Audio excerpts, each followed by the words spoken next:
element of decision making in the supply chain that we're going to look at is production planning. Now, the first main decision you have to make is, do we want to outsource everything? Do we want to keep everything in-house, or do we want to do a combination of both?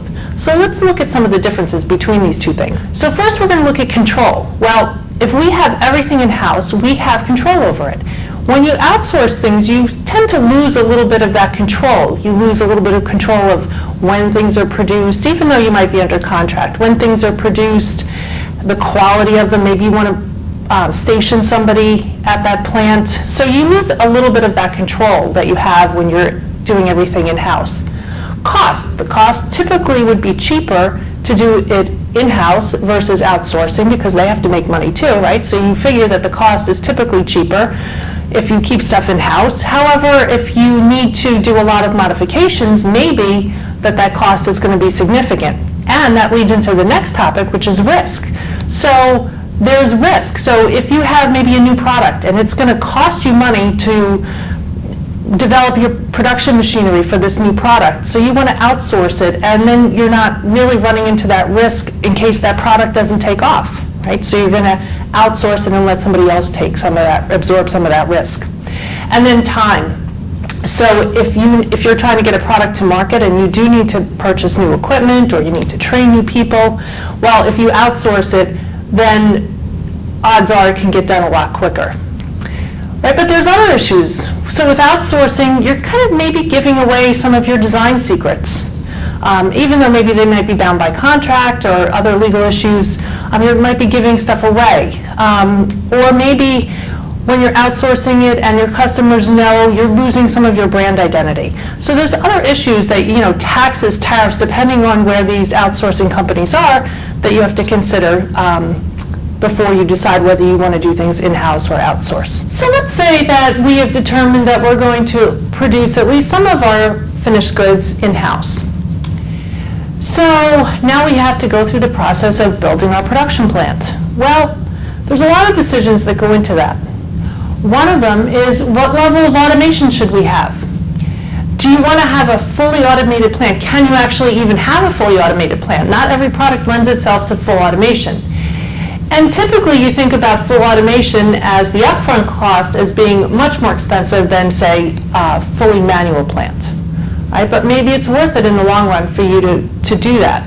Everything is risk. Do you think your product's going to take off? Do you know what your demand is going to be? Maybe you already have pre-orders for it. So maybe you want to go ahead and you want to build a fully automated plant. Maybe you want to do something in the middle, not take quite as much risk, automate part of it, and then have manual labor for the rest of it. So these are the kind of automation decisions that you need to be making.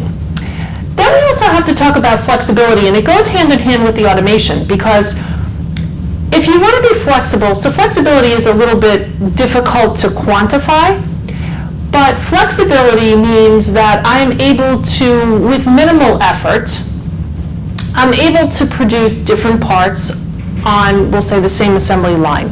So it's not going to require a 1 month or 6 month shutdown to retool a line to make a different part. Maybe we just need to make a few adjustments and we can make a similar part on the same assembly line. So that's what that's what we call flexibility. And is that important to us? Do we only sell one product, so we don't care about flexibility? Or are we going to sell multiple products? We're going to sell maybe a high end, a medium end, and a low end, and they're going to share some common parts. But then there are other parts that make them specific to that quality level, high, medium, or low. And so maybe that line needs to be very flexible in order to accommodate the demand for the high, medium, and low. So the automation and the flexibility are very, very crucial, and it, again, goes back to your customer base and what your supply chain strategy is. So now that you know what level of automation you have and what kind of flexibility your plant is going to have, you have to determine how you're actually going to manufacture things. Are you going to be a just-in-time company? Are you going to wait almost for customer demand to come in before you produce it and get it out the door? Are you going to be a very lean organization and not have a lot of extra stock on the shelves?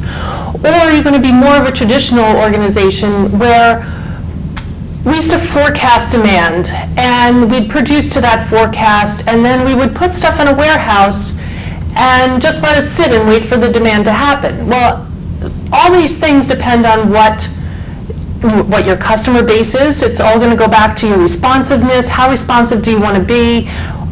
Is the stuff perishable? Maybe you can't be a traditional company and leave things on the shelf. So all of these things play into what kind of manufacturing system that you have.